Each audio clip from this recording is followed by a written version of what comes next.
Kita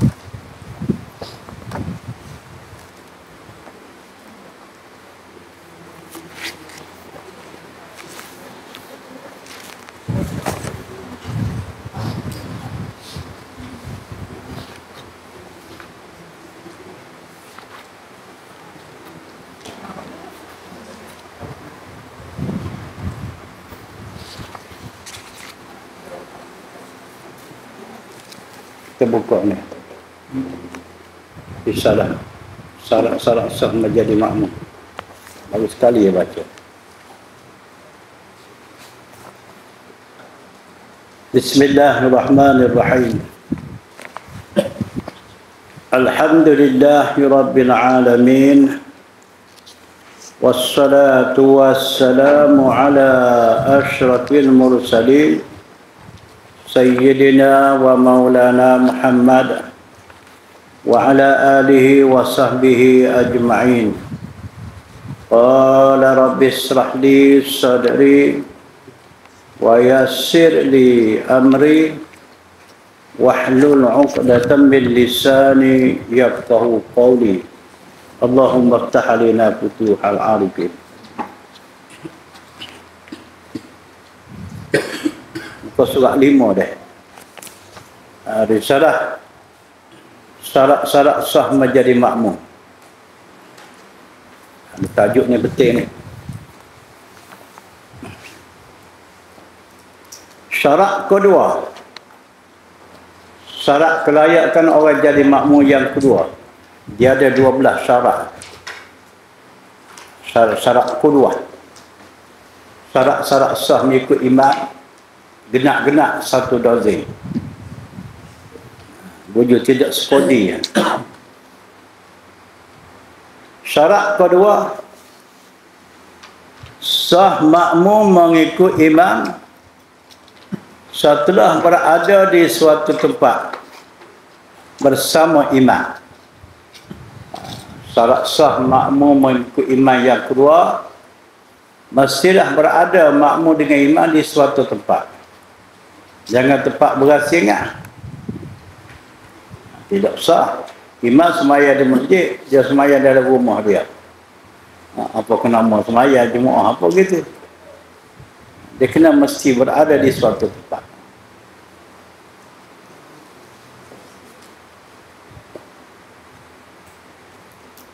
Yang tidak tempat berasingan. Makna kata satu tempat itu tempat yang tidak berasingan. Maka makna sesuatu tempat itu ada 4 keadaan. Manakala dikatakan berada di suatu tempat, maksud kata berada di suatu tempat itu ada 4 keadaan, 4 kelakuan. Pertama, makmum dan imam sama-sama di dalam masjid. Imam semayang dalam masjid, makmum pun dalam masjid juga. Imam dalam masjid, makmum di luar masjid. Dah lain sikit dah. Imam semada dalam masjid, makmum di luar masjid. Mengapa? Kedatangan tu ramai. Sembahyang Jumaat apa ramai sampai begitu sekali? Jumaat raya je. Jumaat biasa pun lama dah je. Lepas pada biasa, ramai sikit hari Jumaat. Yang paling ramai hari raya. Ketiga, makmum dalam masjid, imam di luar masjid. Ini luar biasa. Imam dalam masjid. Imam di luar masjid, makmum dalam masjid. Yang boleh ke makmum masjid. Apa? Imam datang lambat. Keempat, imam dan makmum di tempat bukan masjid. Hak ni nak faham dia. Dia sembahyang bukan tempat masjid. Tempat bukan tempat masjid ni banyak dalam surau, dalam madrasah ni sekolah. Tapi dia buat tempat sembahyang dah. Dalam musalla, dalam rumah, dalam dewan, tengah padang, itu bukan masjid. Jangan dipahami oleh sebahagian fahaman Asalkan dibangunkan bangunan itu wakaf untuk sembahyang jemaah, automatik jadi masjid. Akan masjid selalu. Sedangkan masjid ni ikut mazhab kita Syafi'i, mesti dengan niat wakaf dijadikan masjid. Dia buat bangunan wakaf jadi masjid, baru jadilah masjid. Kalau tidak diniatkan wakaf masjid, tak akan jadi masjid. Jadi kalau tak jadi masjid, itulah timbul cerita surga, madrasah, musalla dan sebagainya. Tapi hari ini sudah berluasa. Lepas masuk dalam surga, dia sembahyang tahiyat. Lepas tahiyat dia i'tikaf. Walhasil surga. Apa jadi penilalah gitu. Penceramah. Anak-anak muda balik belajar daripada luar negara. Dia kata di negara Arab tidak ada surga. Dia banding Malaysia dengan Arab. Kena sama dengan Arab, Malaysia pun kena bercakap Arab juga lah. Dia tak faham segi undang-undang negara itu tidak sama. Dan lalu tak lalu dia pakai tahiyah lah dalam surga. Pak tahiyah i'tikaf sebab masjid. Sedangkan tahiyah i'tikaf ni mesti masjid. Masjid tu mesti dengan niat. Dijadikan masjid. Kalau tidak diniat, jadi masjid. Tak jadi masjid. 10 tahun, 20 tahun sampai ke runtuh bangunan.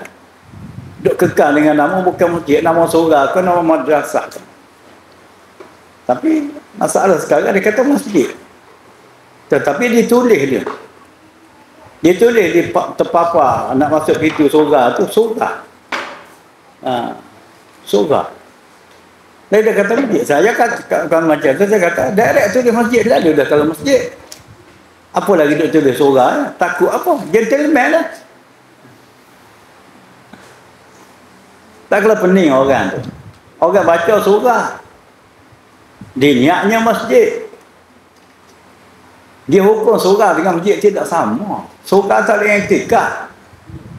Sebab tidak sewajar bagi dia. Tidak ada tahiyat. Tahiyat ni mesti masjid. Satu tidak sama. Tak sama yang kedua hukum. Kalau orang perempuan dalam keadaan haid, orang berhadas besar, haram masuk dalam masjid. Perempuan haid masuk dalam masjid haram. Kecuali dia masuk sekadar dia berjalan, masuk pintu A, keluar pintu B dengan tidak singgah. Tu jalan. Baru dibolehkan, tapi hukumnya makruh. Kiranya takut menitiskan darahnya. Kalau jika tidak takut menitis, kalau takut menitis tak boleh juga. Orang tanya juga, macam mana pula orang kafir masuk masjid? Itu hukum lain. Hukum orang kafir masuk masjid ni, kalau diizinkan oleh orang Islam, pihak yang berkuasa, dia boleh. Kena dapat keizinan juga. Kalau tak dapat izin, tak boleh juga. Itu beza hukum orang kafir. Jadi kalau tulis tu nama surah, sedangkan dia niat masjid, orang berhadas besar masuk, maka berdosa orang berhadas besar tadi. Tapi dia tak tahu. Dosa dia tak tanggung. Pihak berkuasa kena tanggung. AJK kena tanggung.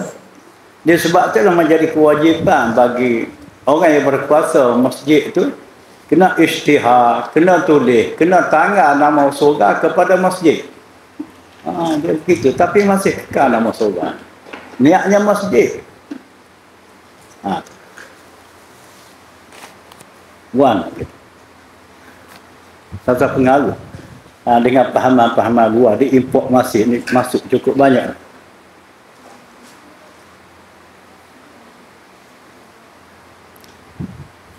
Kelakuan iman dalam masjid dan makmum sama-sama di dalam. Berbalik pada maudhu' kita, perbicaraan kita, masalah makmum bersama imam sembahyang berjemaah di dalam masjid.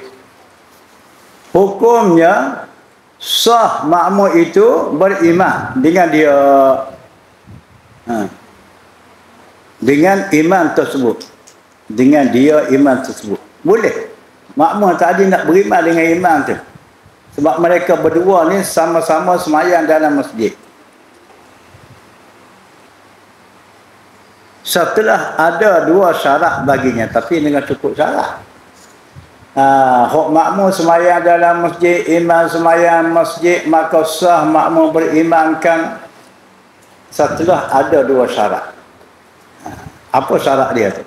Syarat pertama, makmum itu tahu perpindahan imam dari satu rukun fi'li ke rukun fi'li yang lain.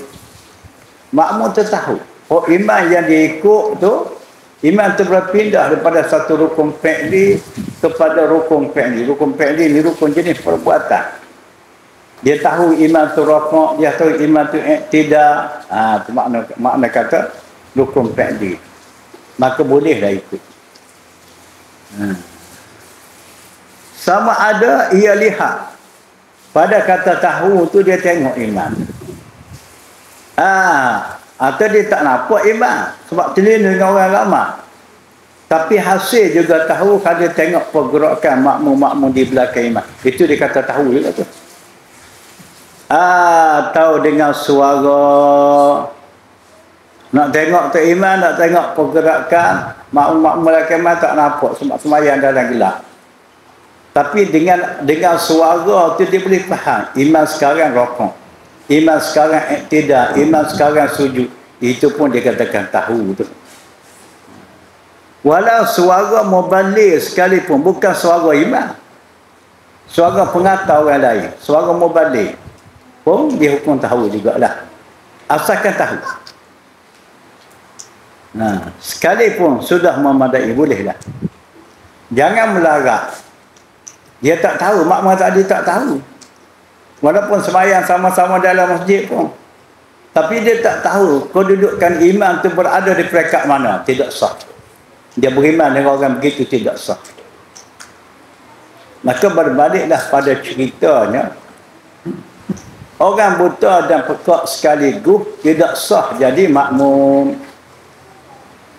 Orang buta dan pekak sekaligus. Jangan buta saja, jangan pekak saja. Kedua-dua sekali. Buta pekak. Tak sah jadi makmum. Tapi kalau cukup syarat, sah jadi imam. Walaupun dia buta pekak pun. Cukup syarat macam mana? Dia baca yang kena. Hukum semayang dia tahu. Orang boleh tolak kerja dia imam walaupun buta pekak. Tapi nak jadi makmum tidak sah. Sebab apa tak sah? Sebab dia tak tahu. Imam yang dia ikut dia tak tahu. Nak tengok mata muta, nak dengar telinga pekak. Tak hasilnya tak tahu. Patut tak dia jadi imam. Tak boleh ikut imam. Betul dah? Satu dah. Kedua, antara syarat sah makmum ikut imam yang semayang sama-sama dalam masjid. Pertama, makmum tu kena tahu. Imam yang dia ikut berada di peringkat mana-mana. Itu satu. Syarat kedua, tiada makmum itu berada dalam bilik yang pintunya dipaku mati. Bersolatnya makmum tadi semayang dalam bilik. Khasnya makmum perempuan. Dia semayang dalam bilik yang disedia khas. Pada tu bilik tu ada pintu. Tapi sayangnya pintu tu yang mari tok siapnya paku kok luar. Nyata paku 5 inci. Kemak-kemil lah makmum tadi dalam bilik, maka tidak sah. Hak makmum muslimah dalam bilik tadi ni ikut imam di luar bilik. Bersalahan dia semayang dalam bilik juga makmum tadi, tapi bilik tu ada pintu. Tapi tidak dipaku pintu tu. Hatta ditutup pun boleh ikut lagi imam di luar bilik. Ataupun pintu tu bukan ditutup, dikunci. Kunci boleh dibuka lah. Boleh lagi ikut imam tu. Jangan dipaku mati baru tak dibolehkan. Bersalahan pintu ditutup atau dikunci, tiada mengapa. Tak apa tu. Bab semayang kena faham com ni. Kita kaki semayang pokok kita ni. Kalau ilmu semayang pun tak masuk kepala, pegat lah nak. Kita sini mengaji bab semayang, dogo-dogo gini.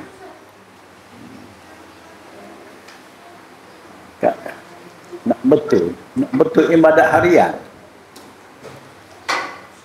Bagi mereka yang semayang dalam masjid, dia maaf, walau perjarakan dengan imam melebihi 300 hasta. Kalau kita suka, kita ukur dari kedudukan imam kepada makmum, tidak, walaupun lebih jarak 300 hasta sekalipun, maka makmum tak boleh lagi ikut imam di hadapannya. Kerana apa? Kerana tempat itu diwarta sebagai masjid. Ini hukum masjid. Tak sama dengan hukum surau, tak sama dengan hukum madrasah, tak sama dengan hukum di padang bola, tak sama dengan hukum semayang dalam dewan. Ini masjid. Lepas tu jangan dicampur bau. Masjid tetap masjid. Bukan masjid, tak masjid lah. Tapi dicampur bau. Buka kitab fiqh ni. Bukan saya tulis risalah tu mengikut agenda dalam kepala. Ada tak ronjokkan. Tengok cerita. Cuma dimudahkan sedikit gaya bahasa. Mudah-mudahan kita boleh sama-sama faham. Sebagai contoh, masjid itu besar. Imam semayang tempat sejadah dia depan. Makmum ni masuk dalam masjid, masuk dekat pintu tu, dia takbiratul ihram. Dia tak pergi dekat imam.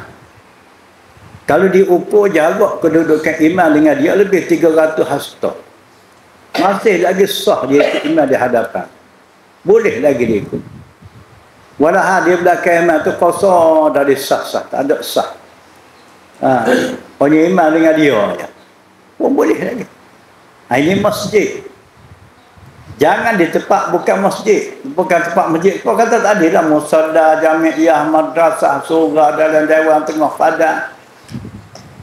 Kalau dia semayang di tempat yang bukan diwartakan masjid,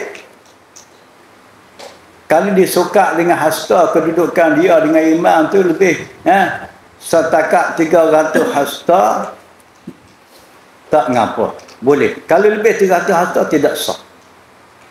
Tapi kalau masjid lebih pada 300 pun boleh lagi, 400 hasta pun boleh. Sebab itu masjid.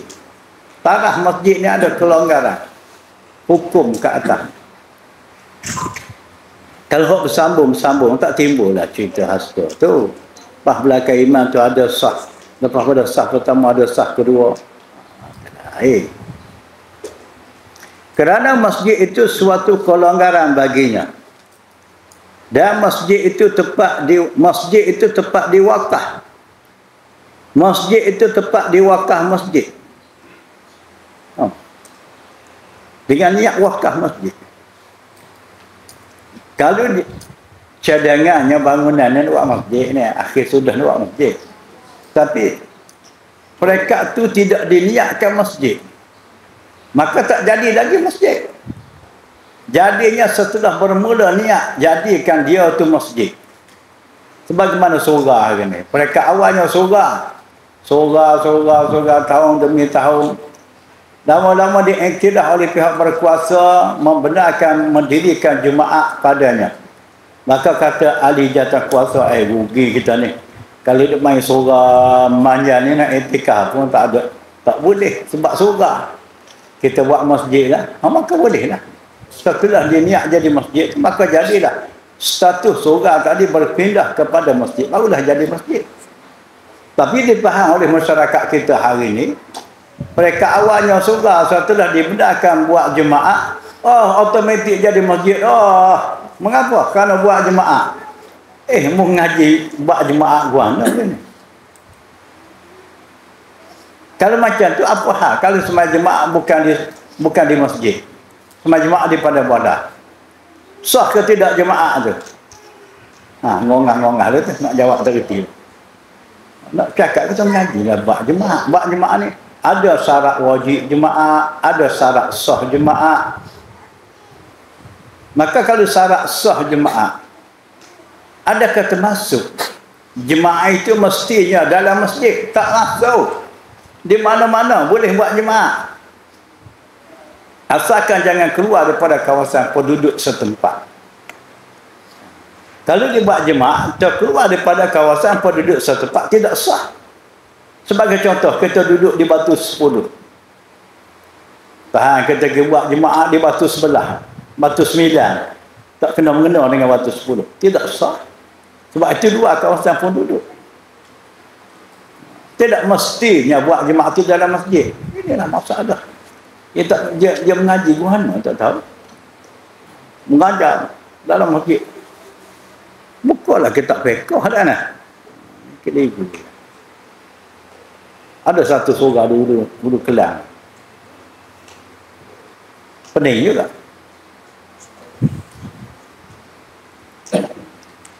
Amalan ni saya mengajarkan. Kita tak setuju sini. Tidak sebab tidak kena mengenal tempat kita sini. Tapi tak kena lah tu cara tu tak kena. Kita tuduh ni.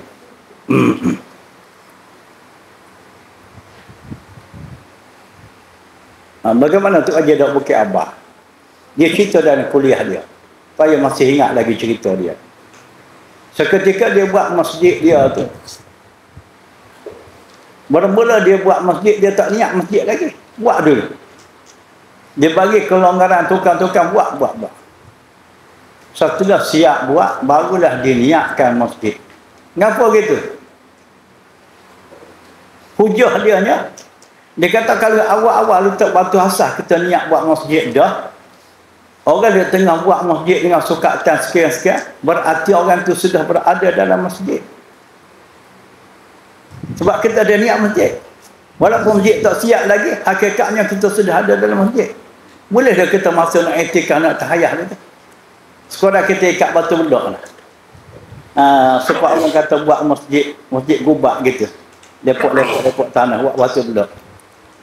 Tiang tak naik lagi, dinding tak naik lagi, bomo tak tahu ke mana. Pun jadi masjid dah tu sebab kita ada niat masjid. Tapi almarhum tu Haji Bukit Abah, dia tak niat lagi. Dia buat dulu. Setelah siap baru dia niatkan masjid. Mengapa gitu? Dia takut. Tukang-tukang tadi tengah-tengah dia buat kerja dalam bangunan yang dia niat masjid tadi, dia isap rokok dia. Memanglah orang tukang-orang merokok ni. Dia buat kerja boleh merokok, ngantuk mata. Sedangkan bangunan dia masjid dah. Setelah siap baru niat. Tapi dia kata style orang dah ni, dia kata mula nak buat masjid tak batu asas dah, masjid niat masjid dah. Lepas tu ikat batu belak. Jadi masjid dah tu. Di samping dia buat kerja dia merokok. Pakai buah pun jonggeng kepada lutut dalam masjid tu. Lah kali nak terkecing cari satu sudut dia baca kecing dalam tu. Padan dengan muka. Mana kalau tak cermat dalam masalah. Faham kau cerita ni? Jangan tak faham letih. Letih pun ceramah ni dah. Ini orang duk bahas 3 tahun dalam masalah surau masjid. Tak faham. Guana kita.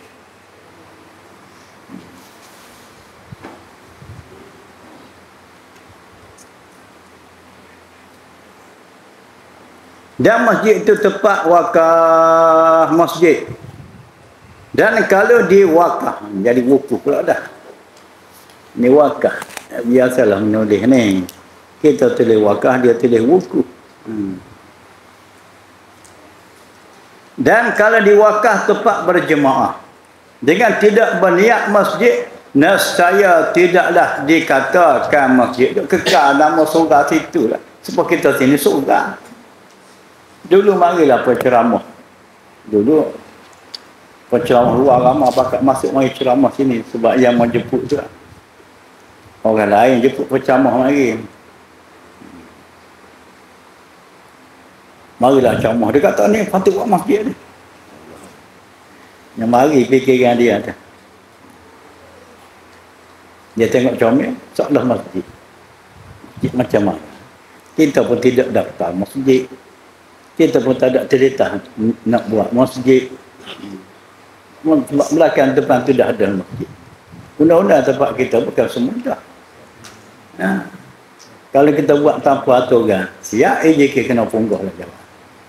kalau ada AJK. Dan kalau berniat masjid, kenalah diumum seperti istihar atau bertulis masjid. Bukan semudah.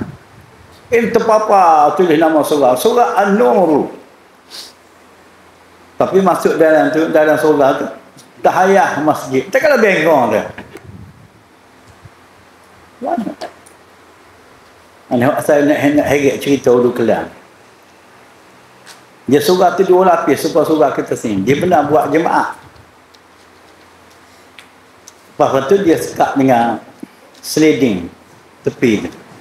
Jadi orang tu semayang di luar surah tu lah. Separuh semayang dalam surah separuh. Ini kalau diiktiraf sebagai surah, orang semayang luar tu belum tentu lagi sah. Itu satu cerita pula. Kecuali dia buka pintu waktu semayang. Ini waktu semayang dia tutup. Mengapa dia tutup pintu waktu semayang? Takut keluar gas. Keluar ikong lah. Oh gitu. Bukalah sekejap waktu semayang. Tapi dah tak faham. Lepas tu dia tulis pula dalam sunat i'tikaf. Sunat i'tikaf dalam masjid ini. Tapi dia tulis luar tu surah. Surah Taman Permata. Mana nak pakai? Nak pakai surah? Kau nak pakai masjid kan? Maka lalulah pejabat agama buat arahan. Orang semayang di atas tadi, semayang jemaah, nak suruh jadi sah semayang tingkat atas tadi, kena buat tangga di hadapan tangganya, baru dah sah. Hak makmum semayang di atas tadi, kena ada tangga. Tangga tu di hadapan. Sini bengong. Saya kata, kalau dah masjid, tangga dah ada dah. Cuma tangga tu dia kesin duduk di belakang, bukan di hadapan. Pun masih lagi dikira sah. Sebab ada tangga. Jangan tak ada tangga, baru tidak sah. Tapi dia arah sebuah tangga di hadapan. Ini menunjukkan pada pahalnya bukan masjid.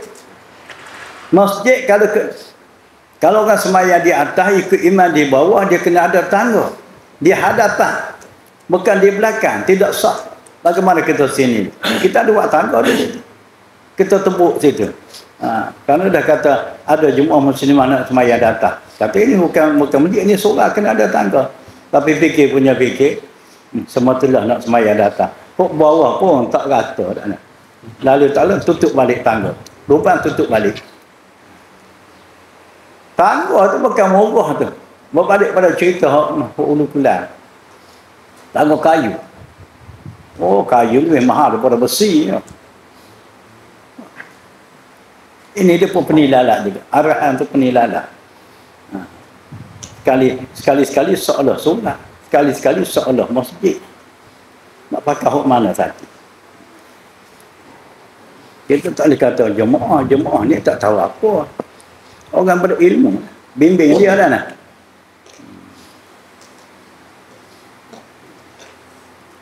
Sebaliknya kalau bangunan masjid ditulis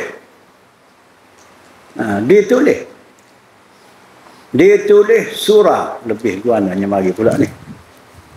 Penyakit banyak lagi ni. Dia salah ni.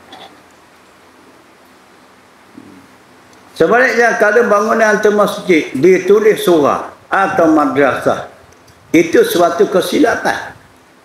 Kerana masjid itu haram diduduki oleh mereka berhadas seperti wanita haid. Besar dalam surah tiada ngapa. Orang haid boleh masuk dalam surah. Duduk tidur dalam surah tak apa. Orang hadas besar boleh masuk surah.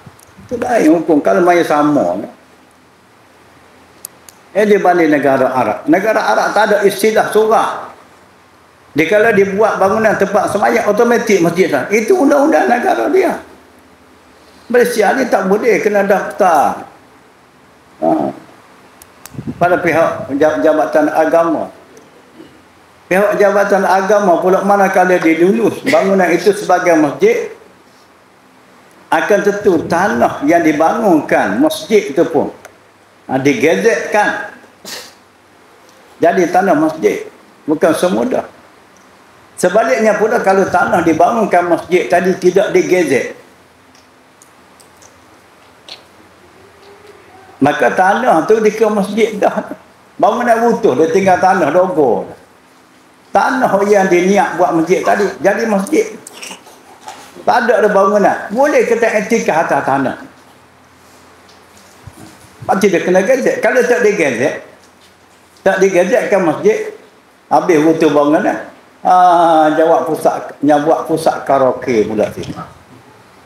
Sedangkan masjid semacam masjid di Turki kan, Abbas Sofia, asalnya gereja kan nak. Dibeli oleh orang Islam, dia buat masjid. Siapa dia mereka? Mustafa Kemal. Mustafa Unta lah, Kemal tu Unta. Dia tu jadi presiden. Oh, dia buat museum. Dia buat museum. Naik, siapa dia pula ni? Nama apa ni? Adagan naik dia kembali jadi masjid balik semua. Sebab apa? Sebab ada masjid.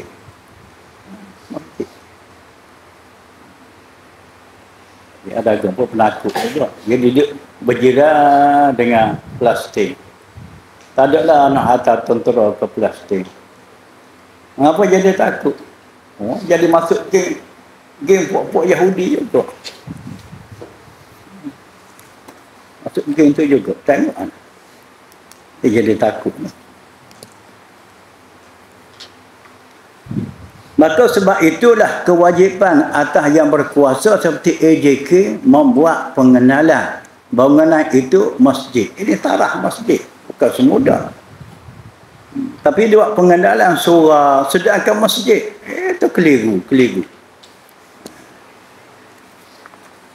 Cerita masjid kan. Kelakuan kedua. Tadi kelakuan pertama. Imam dalam masjid, makmum dalam masjid. Maka sah makmum ikut imam yang mereka berdua semayang sama-sama dalam masjid dengan ada dua syarat. Syarat pertama, makmum itu tahu kedudukan rukun fi'li imam di peringkat mana. Syarat kedua, sekiranya makmum itu semayang dalam bilik dalam masjid tadi, bilik tu mesti ada pintu. Keadaan pintunya jangan dikunci, jangan dipaku. Kalau setakat pintu tu ditutup, diselak, dikunci, tak ngapa. Kalau paku baru tak boleh. Ini hukum masjid. Dan kedudukan makmum dengan imam, walaupun melebihi jarak 300 hasta sekalipun, sekiranya sama-sama semayang dalam masjid, tak ngapa. Kalau luar masjid, jangan lebih daripada 300 hasta. Kalau lebih, tiada sah makmum tadi mengikut imam. Kelakuan kedua, dia ada 4 kelakuan. Singgah situ dia. Singgah kelakuan. Baca hak ni sikit.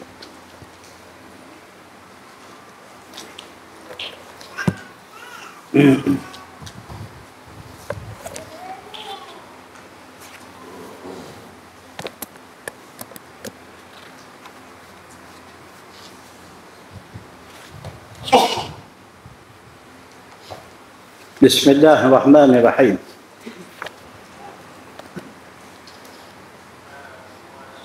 Ini tajuk Wahdatul Wujud. Jadi trio nak cakap tajuk ni, saya duk tengok dalam pes. Orang duk hantar tu macam-macam kan lah. Orang tu pusing kau tu, orang ni pusing kau ni. Macam-macam musim daripada Indonesia. Dia pun tak samak tu dengan siapa dia tu, ada sebelah tu.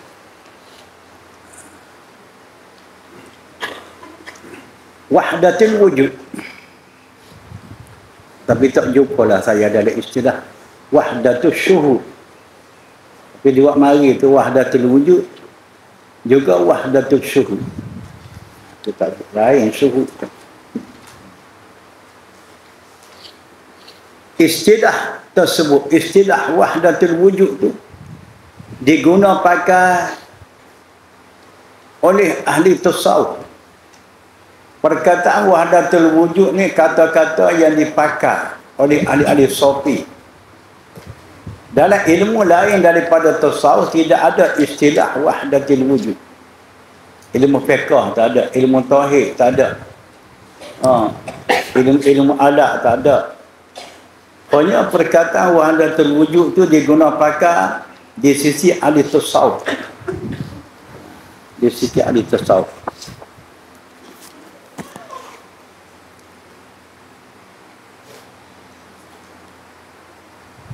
Dengan makna wahdatul wujud, dengan makna di satu dari yang ada. Wahdah tu makna di satu. Di satu. Al-wujudu yang ada. Setiap yang ada tu di satu. Dia jadi satu, jadi so. Itu dikatakan wahdatul wujud. Kalau digabung dua kalimah wahdah al-wujud, akan jadilah diesakan yang ada. Sama ada yang ada itu jenis qadim atau jenis haruh. Perkara wujud ni, perkara ada ni dia terbagi dua. Ada jenis yang bahasa wajib, ada yang bahasa wajib. Yang kedua, jenis ada yang bahasa haruh. Ini kita ngaji tauhid. Wujud yang wajib ialah wujud Allah Ta'ala. Ada yang wajib itu ada Tuhan. Ada di segi zatnya dan sifat-sifatnya. Ada Tuhan dipanggil ada yang bahasa wajib. Mengapa ada Tuhan dipanggil ada bahasa wajib? Sebab keadaan ada Tuhan ada secara tetap. Tidak terima perubahan kepada tidak ada. Maka kelakuan ada yang begitu dipanggil ada yang wajib. Adakah zat Tuhan itu boleh berubah? Adakah sifat Tuhan? Tidak, kekal buat selama-lamanya. So, ada yang harus ni suatu kelakuan yang ada boleh menerima perubahan. Daripada ada boleh terima kepada tidak ada. Maka keadaan ada yang sebegitu dinamanya ada yang harus. Bagaimana ada sekalian makhluk. Ada sekalian makhluk, termasuklah kita-kita ni. Ada harus. Bukan ada yang wajib. Ada bangsa harus. Ada yang boleh menerima perubahan kepada tidak ada. Mula-mula ada, setahun tengah tak ada. Hatta dunia pun tidak kekal, akan lenyap. Dia kala datangnya kiamat. Bermaknanya bukit buka gunung tanah, kerana manusia ada segalanya. Ada yang bahasa harus. Okey, faham. Makna kata wahdatul wujud. Jadi maksud wahdatul wujud tu dia gabungkan ada yang wajib, ada Tuhan dan ada makhluk disatukan. Dijadikan sah. Dijadikan satu. Itu sebab dikatakan wahdatul wujud. Okay dah. Wahdatul wujud bukan suatu pelajaran. Bila nak faham. Bukan pelajaran, bukan ilmiah, boleh dia belajar. Dan bukan suatu ilmu boleh kita ajar, kita bimbingkan anak murid. Setelah dia faham, dia boleh praktik, dia boleh amalkan. Tidak. Bukan begitu maksud wahdatul wujud. Yang guna pakai dalam istilah tasawuf. Kemudian dilaksanakan setelah dia mengaji-ngaji di bidang wahdatul wujud, dia pun cuba nak praktik lah. Tidak begitu. Dan bukan falsafah orang sufi. Wahdatul wujud bukan falsafah orang tasawuf. Kalau dianggap olehnya wahdatul wujud suatu ilmiah, suatu ilmu. Boleh belajar. Ya tak salah belajar tu, nak faham tu kena belajar lah. Tapi nak dihayati pada pelajaran. Tidak bertepatan. Atau dianggap olehnya satu falsafah, suatu pahaman orang sufi. Mana kalau naik kelas tinggi, dia berfaham dengan wah. Itu tak betul. Tapi hari ni cerdik pandai hari ni. Orang intelek, agamawan. Seolah-olah dipaham oleh dia ni suatu ilmu yang boleh dipraktik. Ataupun seolah-olah falsafah orang Sufi. Maka lalu dipertelah kepada orang tasawuf. Dia kata orang tasawuf ni kalau tinggi-tinggi nak pergi naik kepada wahdatul wujud lagi. Ada dia duduk situ. Sehingga dikatakan Al-Halak tu mengajar ilmu falsafah wahdatul wujud. Dia pertengahkan kepada Halak. Yang mati kena bunuh. Bagaimana dipaham oleh setengah-setengah kita?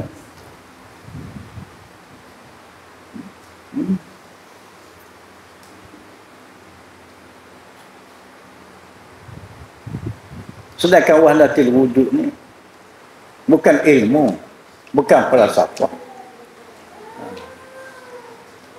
Dah apa dia? Iaitu hal. Makna hal ini kelakuan. Terjadi. Bukan sengaja dijadi. Terjadi. Bagi orang yang sudah menyelami. Bagi orang yang menyelami. Maqam fana. Pada lazimnya. Pada biasanya. Orang menyelami maqam fana. Suatu pencapaian maqam zuh hati dengan Tuhan. Sehingga terjadi pada dirinya tidak ada sedar, ingat dan rasa kepada yang lain, hanya tertumpu dirasanya kepada Tuhan semata-mata. Itu dikatakan fana. Sebab terjadi begitu kerana dipengaruhi oleh zuk hati dengan Tuhan. Atau dengan sebab kuatnya jazbah, tarikan zuk hati dengan Tuhan. Sehingga lenyap ingatan kepada lain, hanya tertumpunya kepada Tuhan semata-mata. Orang begitu dipanggil fana ubidlah. Dalam keadaan fana tu dah timbulnya pada kata-kata, terlanjurnya pada kata-kata menjuruh ke arah wahdatul wujud. Sebaliknya kalau orang tu tidak fana, dia kata ke arah wahdatul wujud, maka sah salah. Bersalah dengan fana, satulah fana. Dia fana pun bukan sengaja nak dikata, sekiranya terkata. Bukan semuanya orang fana tu wahdatul wujud belaka. Ada yang tidak terjadinya wahdatul wujud. Ini dalam keadaan segar-bugar tidak fana. Dia boleh duduk di atas platform wahdatul wujud. Itu memang salah. Itu wahdatul wujud buatan. Orinya setelah fana. Dia kalau fana itu terkata. Kata-kata ke arah mensatukan Tuhan dengan makhluk. Itulah timbulnya cerita wahdatul wujud. Dan itu bukanlah artinya wahdatul wujud ni suatu bidang ilmiah. Yang belajar daripada guru. Lepas tu coba nak hayati. Apa dikandaki oleh ilmu tu, ilmu wahdat. Tidak. Kalau tidak panas sekalipun, dia terfaham masalah ilmiah wahdat, dia tak boleh nak hayati. Kalau dia cuba nak praktik, nak hayati, itu jadi salah tu. Jadi salah. So, yang keduanya, intelek ni, ahli agamawan ni cuba nak mengketengahkan perbahasan wahdatul wujud. Dirajam olehnya daripada pelbagai kitab karangan orang dulu, ahli Sufi dulu. Kadang-kadang dia dirajam kepada kitab karangan Ibnu Arabi, antara tokoh Sufi yang menjadi kecoh. Sebahagian orang boleh terima pendapat dia, sebahagian yang lain tak boleh terima. Dirajam pada kitab karangan Ibnu Arabi. Mengikut ulama, kitab karangan Ibn Arabi ni kebanyakan dibahas dalam masalah tasawuf bawatin. Bukan tasawuf ilmi. Bukan tasawuf amali. Kitab tasawuf ni ada derajah, ada peringkat. Peringkat yang paling rendah tasawuf ilmi. Itu basic utama. Peringkat pertengahan tasawuf amali. Yang paling tinggi ialah tasawuf bawatin. Tapi pada lazim, pada kebiasaannya, Ibn Arabi dia mengarang kitab tasawuf di peringkat bawatin, peringkat tinggi. Maka tasawuf peringkat tinggi ini bukan suatu ilmu yang boleh kita faham melalui otak. Dengan tenaga jitera otak tak boleh faham isi kandungan dia. Kecuali orang yang ada zauq dengan Tuhan, baru ada harapan boleh faham. Maka bertolak pada situlah ulama-ulama silam mengharamkan. Bukan makna haram tu kitab tu salah, tidak. Mengharamkan matlaah kitab karangan peringkat tasawuf bawatin tadi bagi orang yang awam. Bagi orang yang ada zauq, dia boleh lah. Sebab dia boleh faham. Diharam. Maka setengah orang manakala diharam oleh ulama kitab karangan Ibn Arabi, lalu dia cak Ibn Arabi itu bawa ilmu salah. Satu. Yang kedua pula dicoba nak redah, mengambil faham ilmu dalam kitab karangan Ibn Arabi, sedangkan dia tak ada zauq hati dengan Tuhan. Lepas tu dia nida dengan otak dia, otak yang tiada isi zauq. Maka tidak sejajar dengan faham dia. Maka lalulah dipitnah dengan katanya pembawaan Ibn Arabi dan tokoh-tokoh sufi dalam bidang tasawuf hakikat tu salah. Kok ni dia masuk dalam fes lagi ni.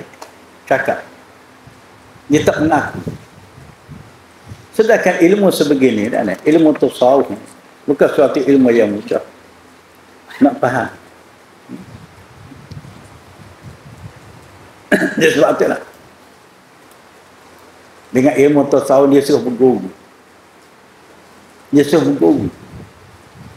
Guru yang membimbing dalam bidang ilmu tasawuf dikendakinya guru yang rasih, yang mahir. Yang boleh dikategori selaku guru murabbil arwah ataupun mursyid. Maka dari guru yang sebegitulah pembawaan dia kepada kita tentang ilmunya tidak akan menyimpang. Adapun ilmu lain bukan tidak penting, berguru penting juga. Penting juga berguru. Tetapi utama sekali dalam ilmu tasawuf, penting berguru. Sebab apa? Sebab ilmiah yang dibentang dalam ilmu tasawuf ni kadang-kadang kita tak boleh nak hurai satu persatu dengan akal yang tidak cukup syarat-syarat pengetahuan. Kecuali kita ambil fakta tu daripada guru yang ahli. Sebagaimana kata wahdatul wujud. Kalau kita tidak ambil fahaman daripada guru yang ahli, bukan lewat lah. Lalu dia buat anda yang wahdatul wujud ni suatu ilmu, suatu ajaran, suatu falsafah. Sedangkan pada dasar wahdatul wujud bukan ilmu. Cuma nak ceritanya kelakuan terjadi bagi orang yang menyelami panah. Dengan terkata pada lidah dalam keadaan panah tadi, ma fil jubbati illallah. Tidak ada dalam jubah aku melainkan Allah. Bukan sengaja dikata begitu, terkatanya begitu. Kenapa? Kerana jazbah, kerana tarikan zuk dengan ketaranya hati dengan Tuhan, maka terkata. Mana? Maka hukum orang yang terkata sebegitu tidak diambil kira sadar, sebab dia terkata, bukan sengaja dikata. Kok yang sadarnya sengaja dikata, tak ada dalam jubah saya melainkan Allah. Salah tu pakai kecil main tu, boleh jadi pupur tu. Sebab dia mengaku diri dia tu Tuhan. Tapi orang dalam keadaan panah, dia terkata kerana hati terpengaruh kelazatan dengan Tuhan. Semacamlah saya buat banding orang berjalan pada waktu malam dalam suasana gelap. Hanya cerah pancaran cahaya bulan saja. Umar dengan Ali. Umar ni dia penakut. Ali ni berani sikit ataupun tidak penakut. Tapi tidaklah semacam Umar. Apa yang dia takut oleh Umar? Dia takut kaulah. Dia jalan waktu madang, tidak mengguna toslet lampu picit. Lepas tu dia takut kuda. Sambil-sambil dia berjalan dengan Ali tadi, Umar tadi dia takut kuda, tak ada fikir lain dalam kepala dia. Kuda. Tengah dia berjalan. Yang Ali tadi natural lah, sebab dia tak takut pula. Tengah-tengah berjalan, nampaklah akar kayu terbentang di hadapan. Dia pun beri emergency. Pula, dia kata. Dia macam kuda sawah, ikut dia lah kuda. Pada akar kayu yang baru tu. Sampai ke Umar, di belakang dia pun terkejut juga. Manakala dikata kuda oleh Umar, Ali di belakang pun terkejut. Jawab beri emergency ke Umar tu kata ular. Sebab dia takut. Mengapa dia kata ular? Sedangkan akar kayu. Sebab hati dia teringat ular. Nampak akar kayu pun ular. Satulah pergi dekat tu bukan ular, akar kayu. Tu seolah-olah dorongan zuk, dorongan rasa hati membuahkan kata-kata. Bukan setakat terpendam di lubuk hati saja, membuahkan kata-kata. Begitulah orang zuk dengan Tuhan tadi dalam keadaan fana, hati itu senantiasa rasa dengan Tuhan sehingga terkata. Tidak ada dari jubah kemuliaan Allah. Sedangkan yang pakai jubahnya batang tubuh dia, itu dia panggil kata-kata begitu, dia panggil wahdatul wujud. Kata-kata mensatukan makhluk dengan Tuhan. Maka terjadi kata-kata begitu bukan kerana ilmu, bukan kerana ajaran falsafah, yang kerana dipengaruhi oleh zuk. Ini mengikut fatwa Tok Guru. Tapi hari dia masuk di dalam pes, duduk cerita, petik pada kitab sana, kitab ni. Kitab-kitab tu lebih dah hakikat. Dia faham ke tidak? Okey, kita kata dia mau faham sebab dia mau intelek. Ilmu tasawuf ni kena mengaji dengan guru yang proses yang mahal. Kalau di Kelantan akhir tahun 70-an, tokoh Sofi negeri Kelantan, sebut kata negeri Kelantan negeri ramai generasi ulama-ulama. Dengan sebab ramai generasi ulama itulah negeri Kelantan boleh bertahan gerakan Islam kalau dibanding dengan negeri lain daripada dulu sampai kala. Kenapa? Kerana didikan tok-tok guru, ulama-ulama. Dari ramainya tokoh-tokoh ilmuwan agama Islam negeri Kelantan, terkenalnya ketukahan Sofi di mutakhir itu ialah Tok Guru Haji Daud Bukit Abah. Haji Daud Bukit Abah. Mana kita? Sejarah. Ada sini. Kita buka sejarah. Sejarah tokoh-tokoh ulama Semenanjung. Penggal yang kedua. Dia ada dua penggal tu. Dalam penggal yang kedua dia ada cerita riwayat Tok Haji Bukit Abah yang dikeluarkan oleh Majlis Agama Islam Negeri Kelantan.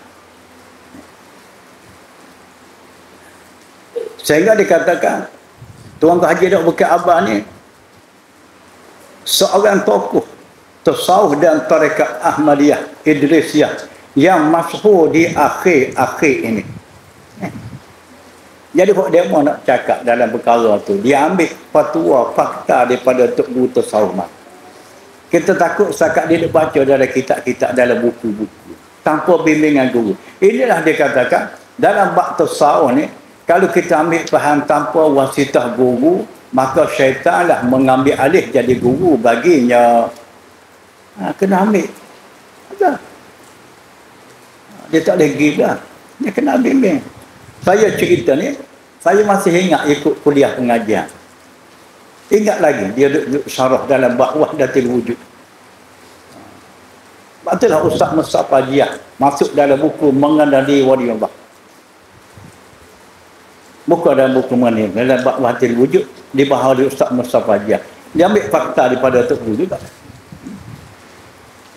Haji Daud Bukit Abah ni Latar belakang dia mengaji pondok. Sempatlah belajar di pondok Tok Kenadi. Tak itulah salah seorang anak murid Tok Kenadi yang terkenal dalam ahli tasawuf ialah Tok Haji Bukat Abah. Dia ada 2 orang. Seorang tu saya tak ingat.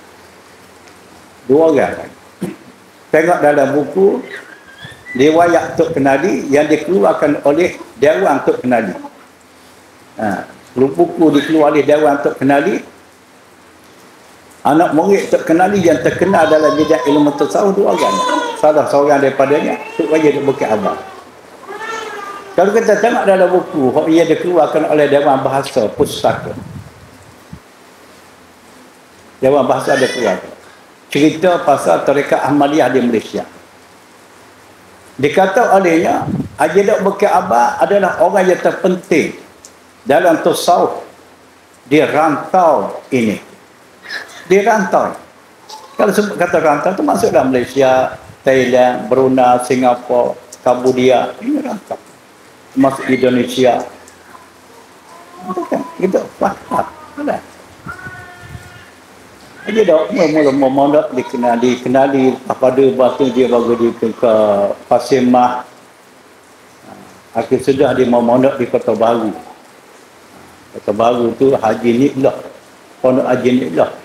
Anak kepada Tuan Tabah. Sampai itu dia berulang-alik belajar di Masjid Muhammadi kata. Zaman dia tu zaman Masjid Muhammadi itu ada kuliah. Pondok masa. Selepas pada tu dia lanjutkan pengajian ke Universiti Deoband di India. Dia masuk Universiti Deoband. India. Keluar daripada Universiti Deoband baru dia ke Mekah. Dia ke Mekah. Semasa di Mekah dia pandai dah di Mekah tu. Boleh mengajar dah. Itulah dia belajar dengan Sidi Azhari. Dia ambil tarekat Ahmadiyah dengan Sidi Azhari.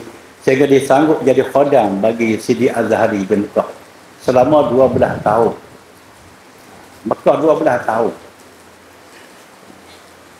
Waktu kata Tuan Guru Haji Jaafar, dia buatlah dalam handphone tu. Haji Daud mengambil masa belajar saja 40 tahun. Siapa sekali yang jadi khodam 12 tahun. Jadi 40. Dia katakan fokus sampai negeri Kelantan. Negeri yang teramanya ulama-ulama. Tapi lebih tersegelah ketokohan dalam bab tasawuf tu Haji Bukat Abah. Jadi kita ambil fakta daripada orang sebegitu. Dia kata olehnya wahdatul wujud bukan suatu ilmu, bukan pula siapa. Ialah hal yang terjadi, kelakuan terjadi bagi orang yang menyelami panah. Apa kejadiannya? Terkata seolah-olah dia mensatukan Tuhan dengan makhluk. Biarlah bendanya. Tak ada pelik mana. Waktu dia herik-herik mari tarik selapik mari. Gitu gini. Apa? Waktu saya berani buat dia salah. Tentang wahdatul wujud. Kalau terkedia orang mari tanya, mari. Kita berbincang sama. Bukan nak cari balah. Adakah salah? Kok salah dia kata orang wahdatul wujud dia fahaman gian. Apa mau kita tarik dengan luar gelanggang tu? Dia stop dia hanya setakat nak cerita tu ya. Nak cerita kelakuan terjadi bagi orang panah terkata. Seolah-olah kata dia mensatukan mengesahkan Tuhan dengan makhluk. Bukan sengaja nak dia kata, terkata. Mengapa sebab terkata? Karena dipengaruhi oleh zuk.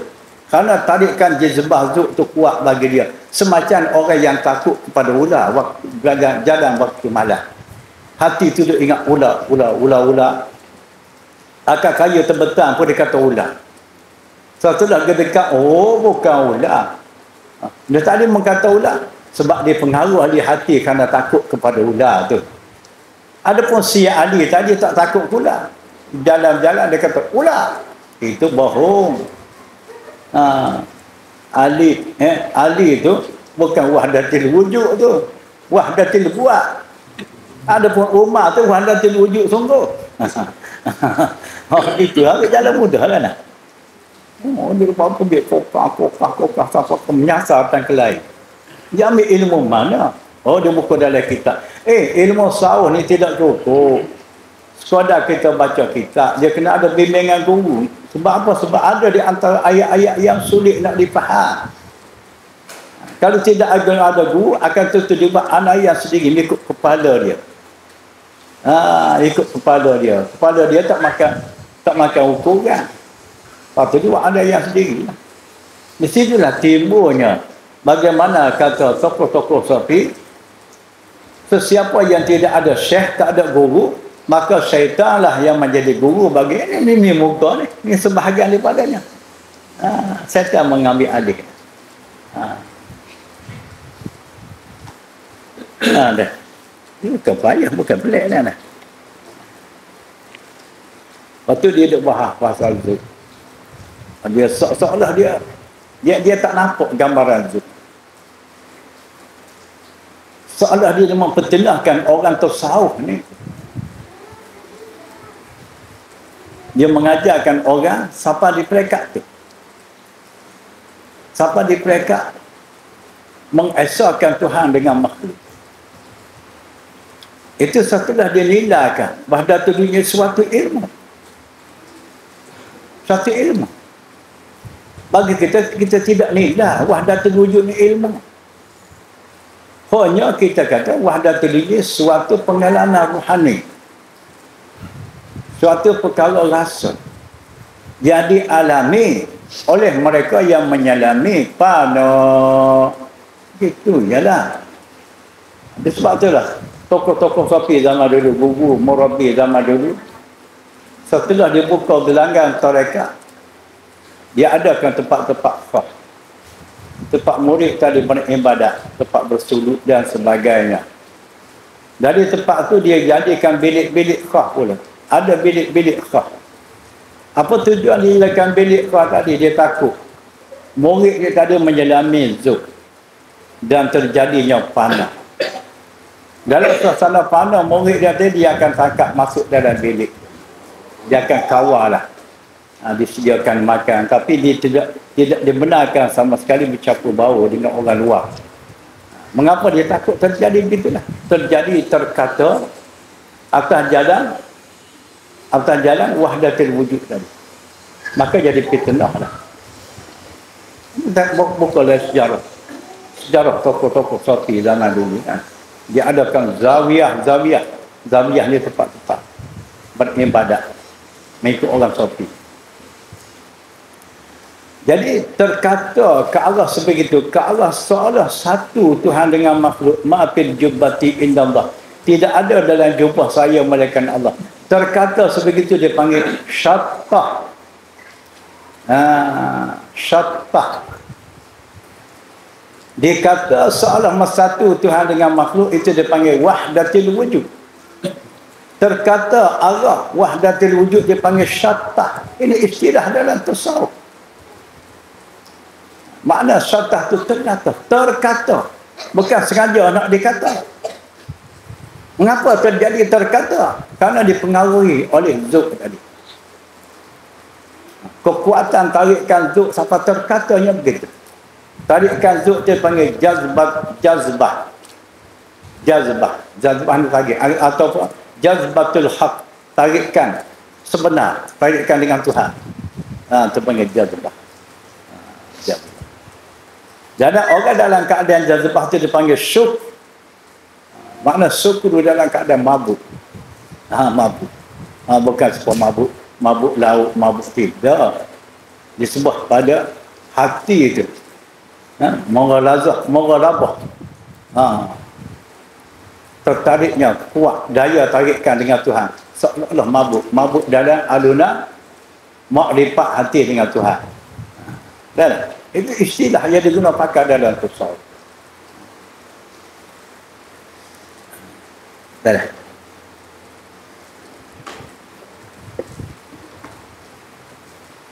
Jadi kalau kita nak tengok dalam buku yang bahasa tu mudah. Tengok dalam buku Mengenal Diri Waliyullah, karangan Ustaz Mustafa Diah. dalam bab wahdatul wujud sana tu. Ada orang dulu dia cuba mengarang buku. Dia nak cerita pasal wahdatul wujud.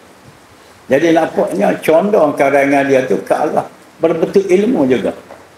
Bagi saya tak jadi tak rojokkan. Sebab sudah lari daripada apa yang kita faham, yang kita ambil kepahaman daripada tubuh. Sebab ilmu sawah ni bukan sebarang tau. Bahawa dia ni benar-benar zuk, benar rasa.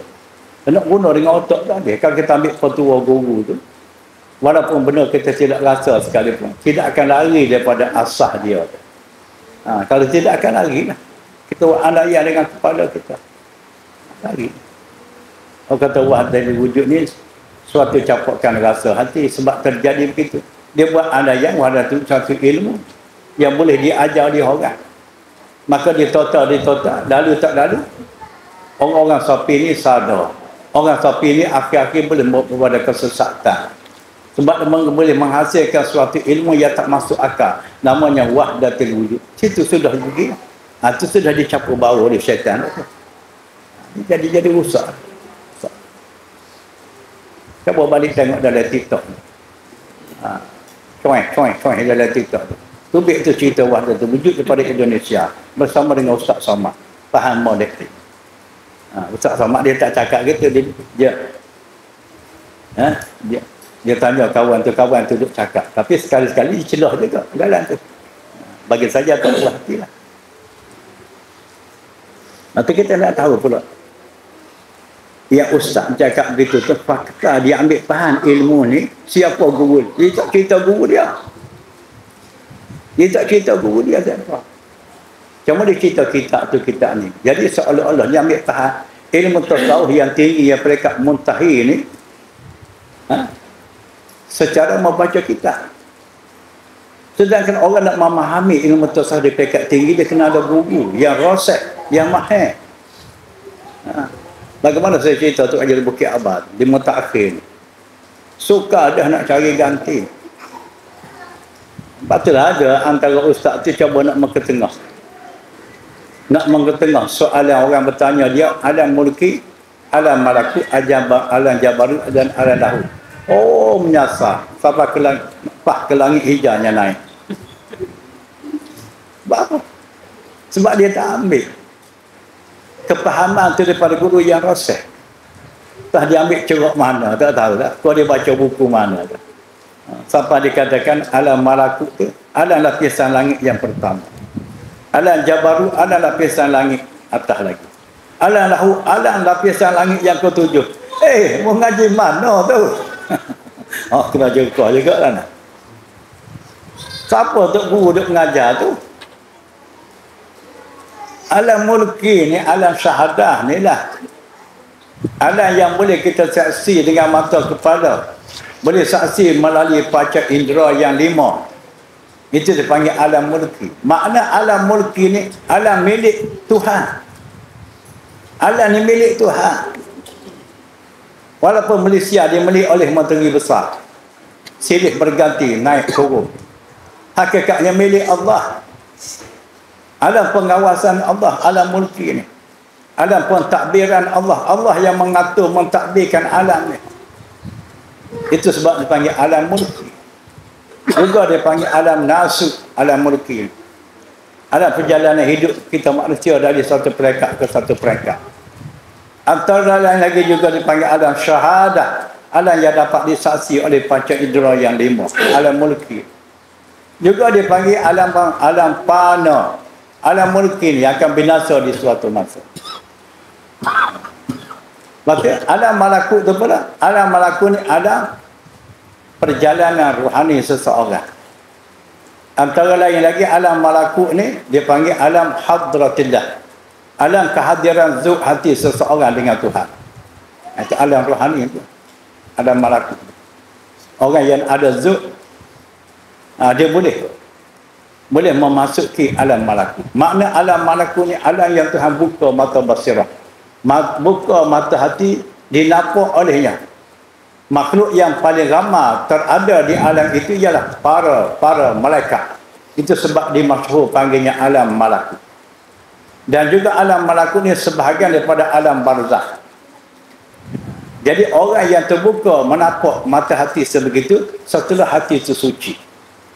Ciri-ciri hati itu suci adanya zuk dengan Tuhan.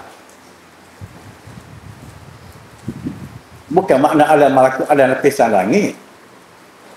Alam jabarut tu pula meter zuk tu lebih tinggi daripada meter zuk di peringkat alam malakut. Zuk hati dengan Tuhan tu lebih terserendah lagi. Bermakna ia sudah menaiki taraf alam jabarut. Alam jabarut lebih pada malakut.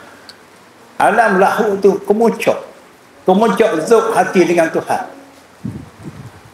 Kemuncak zuk hati dengan Tuhan lebih tinggi daripada jabarut. Alam lebih tinggi daripada malakut jabarut, lebih tinggi daripada malakut. Alam lahu, alam kemuncak zuk, alam yang tidak ada dah ingatan dan kesedaran dan rasanya kepada jalan hanya tertumpu kepada Allah. Maka di situlah dinamanya alam lahu itu alam ketuhanan. Bukan makna alam malakut, alam lahu itu alam ketuhanan, suatu alam yang khusus bagi Tuhan.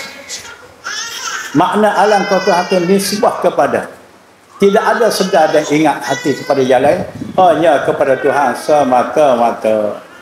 Maka salah kalau dia buat anayah. Alam lahu ini suatu alam yang khusus bagi Tuhan. Walaupun tak dapat digambar di mana lukisan dan rupanya sekalipun.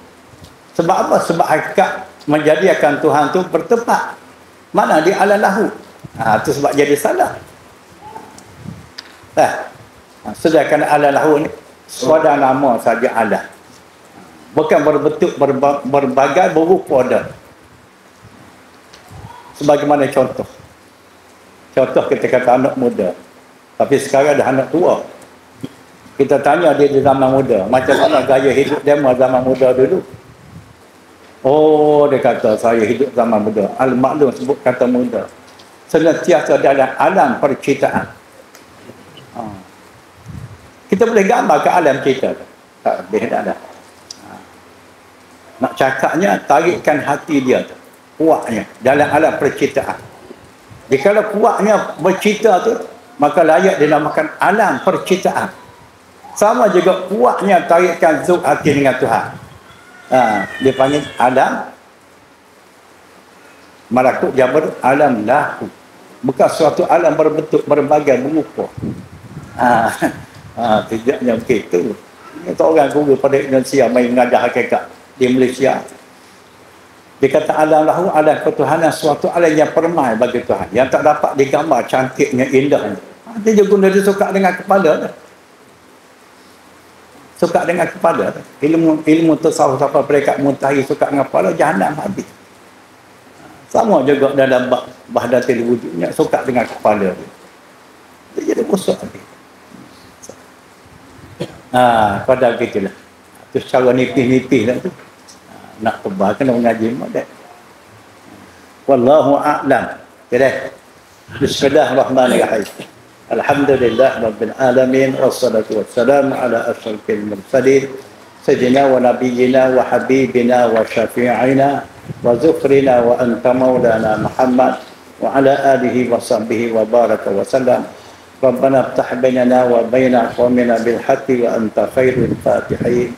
Sallallahu wasallam ala sayyidina Muhammad wa ala alihi wa sahbihi ajma'in walhamdulillah.